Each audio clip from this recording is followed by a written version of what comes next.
Hey guys, it's your boy Mark back with another video. Happy WrestleMania Day, y'all. I'm so excited for WrestleMania. This is my review of the appetizer show, as I personally like to call it. Of course, NXT Stand and Deliver 2023, the same day as WrestleMania 39, night one. I'm ready. I can't wait. But yeah, NXT Stand and Deliver just finished, and I thought it was awesome. Wow, I'm actually, it pretty much met like all my expectations, you know, like everything I could have wanted. It was like as if they gave me the reins to plan every bit of the show, and they were like, all right, however, like not like the match choices, because if that was up to me, I would have had the Shawn Michaels versus Grayson Waller match, you know, when Grayson Waller challenged Shawn Michaels to a match. But of course, Shawn Michaels, he called out Johnny Gargano. But anyway, if we're going by what the match card was by itself, and you were to ask me, what would you want out of each of these matches, and they pretty much gave me everything I wanted. But this was awesome. Such an awesome appetizer show for the real show later tonight, WrestleMania 39 Night 1. Not to discredit anyone from NXT or anything. I absolutely love this show. Awesome show. But yeah, I'm excited to review this. And yeah, let's get on with the review. By the way, the building that this show took place on was actually the same building as WrestleMania 21. The beautiful Denise Salcedo, however you pronounce her name, said that she was in attendance of WrestleMania 21 in that very building. And I'm like, wow, I didn't even think about it, but that's cool. And especially because WrestleMania is in Hollywood this year, like WrestleMania was in Hollywood previously. That is so cool. WrestleMania 21.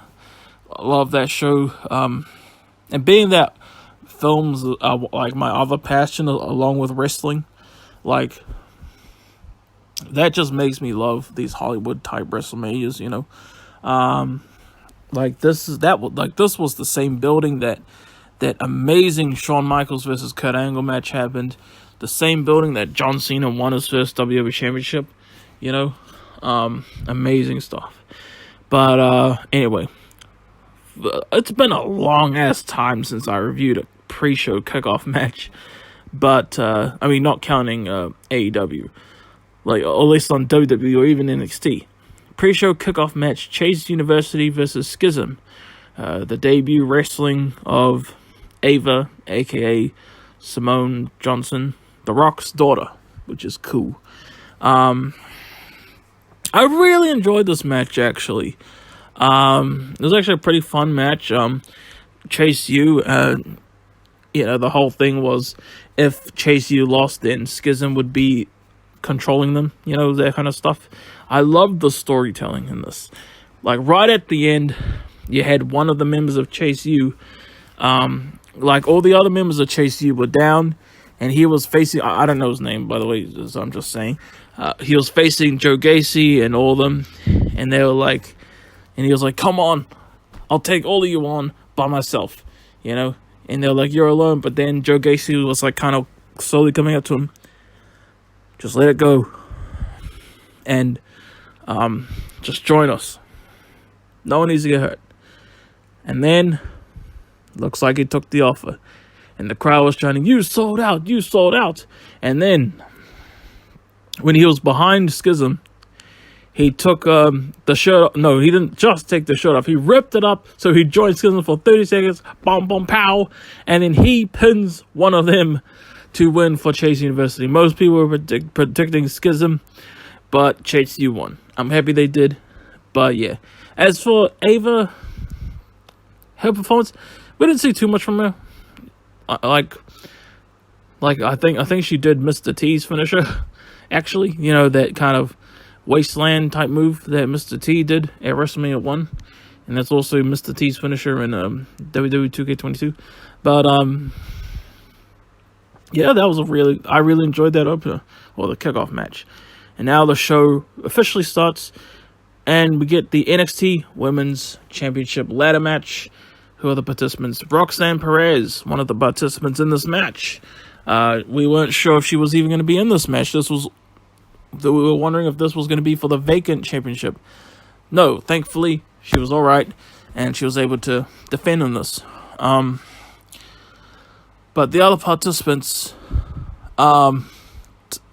something Valkyria, I think. I don't know. Tiffany Stratton, Gigi Dolin, Indi Hartwell. I don't remember who else.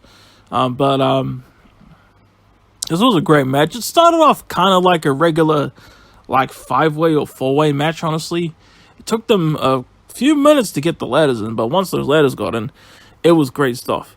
And even before they got the ladders in, it was a great match still.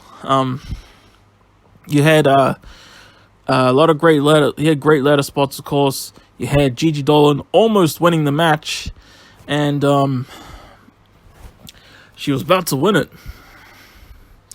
But then up comes Gacy Jane, her former friend, and she climbs the ladder, pushes her off it, and boo, And then, like all of the other participants are outside. They're kind of like spent for the match. But Indi Hartwell, she's alone in the ring, climbing the ladder. And but she's too hurt to climb it.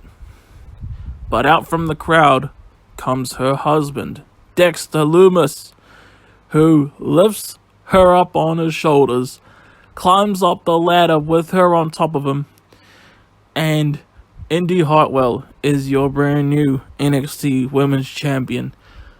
That was such an awesome ending. I was talking about this with a friend of mine, and he was like, no, that's true love. And I told him I would do the same thing for my woman, which I would, That was an awesome ending. And I didn't really care too much who won this match.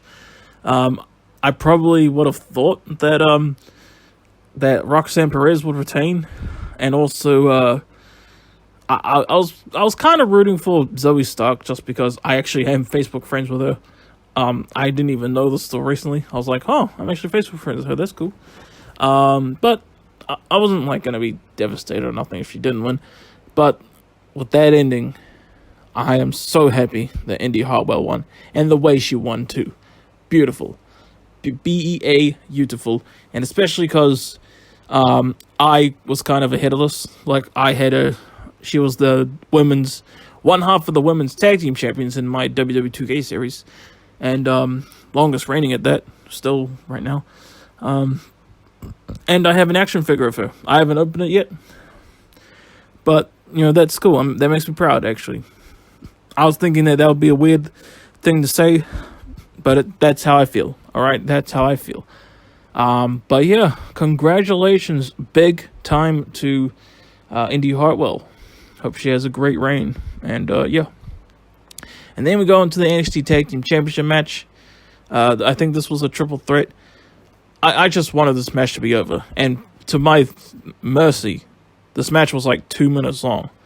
And the champions Gallus retained. I don't know who else was in the match. I don't really care. Oh, Tony D'Angelo and Stax was in this.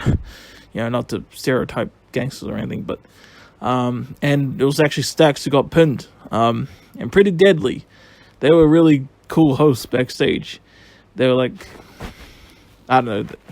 They started some fight with Tony D'Angelo and Stax after the match, but it is what it is. I would have loved to have seen Pretty Deadly compete tonight, because I just think they're really cool. But they were the hosts, so I got to be entertained by them tonight at least. So yeah. Anyway, next up, the Fatal 5-Way NXT North American Championship match. Wesley defending against the debuting Dragon Lee, Axiom, I think he's A-Kid, JD McDonagh. Why didn't they just keep him as Jordan Devlin? And because that's a bloody confusing. That That's not as easy to remember as Jordan Devlin. You know what I mean? And Ilja Dragunov. I think I got them all. This match was awesome. It was actually a bit slower paced than I would have liked, but it was like perfectly paced at the same time. You know what I mean? It was just tons of fun, lots of great combos.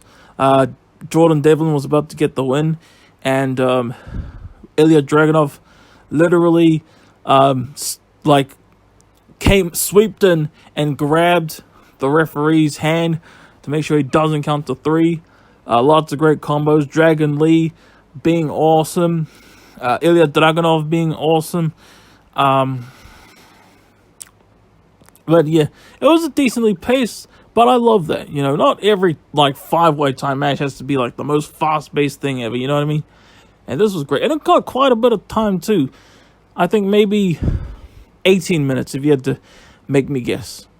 Retrospective guessing. Now let me see if the run time for each match is on here. Let's see if I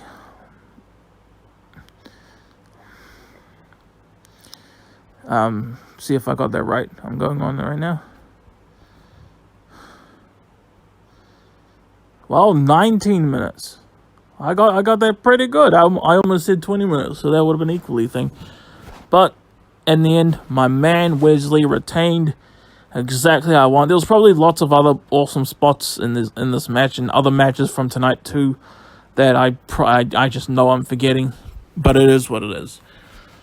I'm happy my man Wesley retained. One thing I was really hoping for actually was that not only, at least he retained, of course, but not only would he that he retained, but also Nash Carter returning, and then celebrating with him post match. That would have been a true WrestleMania weekend moment. It for real would have been.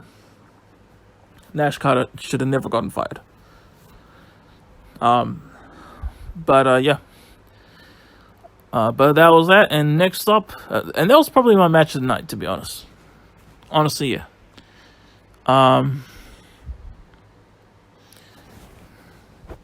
Yeah.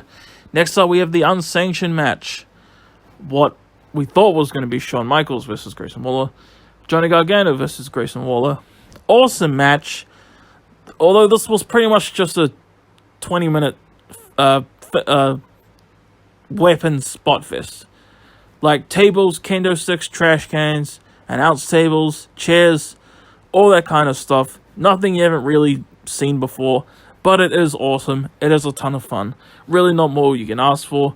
It was cool when, kind of unfair, how you think about it, when Candice LeRae got involved in the match. She was taking turns, whacking Grayson Waller with the kendo stick. And then Grayson Waller grabbed it oh, you just made the biggest mistake of your life. But as he was saying that, Johnny Gargano was coming up from behind, whacking him with another kendo stick. And the ending was pretty brutal ass, but so dope. What's his name? Johnny Gargano put a chair over Grayson Waller's neck, whacked it, with another chair, and then did the yes lock, or whatever you call Johnny Gargano's version, and Grayson Waller taps. Awesome match, and the way reunite after the match, which is nice. Dexter Lumis, Indi Hartwell came out again tonight. Johnny Gargano, of course, Candice LeRae. I don't know if that's a full-on reunion thing or just a one-off thing, because everyone's freaking out online, oh my gosh, the way reunite. But that was cool. Next up, we have the Women's Tag Team Championship match. Kiana Diane, I don't remember, and Fallon Henley versus Alba Fire and I don't remember the name of the other woman. But the challengers are the new champions. I'm not that big a fan of tag team wrestling, so that's why I'm kind of skipping those. And they were pretty much, both of the tag matches were pretty much short for the most part, thankfully. Well, if you include the pre-show, then there's 3 tag team matches, and I actually like that pre-show one. But, yep, new tag team champions, Alba Fire, and I don't remember. But the main event, NXT Championship match. Braun Breaker defending against Carmelo Hayes with Trick Williams in his corner. This match was awesome. The crowd was actually booing Braun Breaker. I'm not sure why. That surprised me and others online too. But props to Braun Breaker though for not caving into any type of pressure, like not letting any boo. He acted as if the crowd was cheering. There was nothing that suggested he was breaking a sweat about being booed. So mad props for that. He really ragdolled Carmelo Hayes around the first few minutes. Trick Williams tried to get involved. The referee kicked him out. Braun Breaker did a spear to Carmelo Hayes, but also accidentally hit the ref and knocked him out. And then Trick Williams grabs the NXT Championship, whacks Braun Breaker in the back of the head with it. And then he moves, Carmelo Hayes onto Braun Breaker, wakes up the ref without being seen. 1, 2, kick out! Braun Breaker's still in this match. And then eventually they fought some more, of course. And then Carmelo Hayes went to the top rope at the end of this match. Did his diving scissor kick. 1, 2, 3. Carmelo Hayes is your brand new NXT champion, defeating Braun Breaker. With a lot of cheating, of course. But awesome match. Awesome main event. And I love the show of respect that Braun Breaker gave him after the match. Fist bumping him kind of, I think. And then holding his hand up in victory. And Carmelo Hayes is your brand new NXT champion. Anyway, that was my review of NXT Stand and Deliver, y'all. Hope you guys enjoyed. Awesome show, in my opinion. You had 3 or 4 awesome matches. Awesome women's opener. Awesome unsanctioned match. Awesome 5-way North American Championship match. Awesome NXT Championship main event. Really quick tag matches for those who don't really care about tag team wrestling like me. And yeah. And the pre-show kickoff was pretty good too, I thought. But I hope you guys enjoyed my review. I'll see you guys later today, of course, for WrestleMania 39 Night 1 review. Peace out, y'all. Have a good one.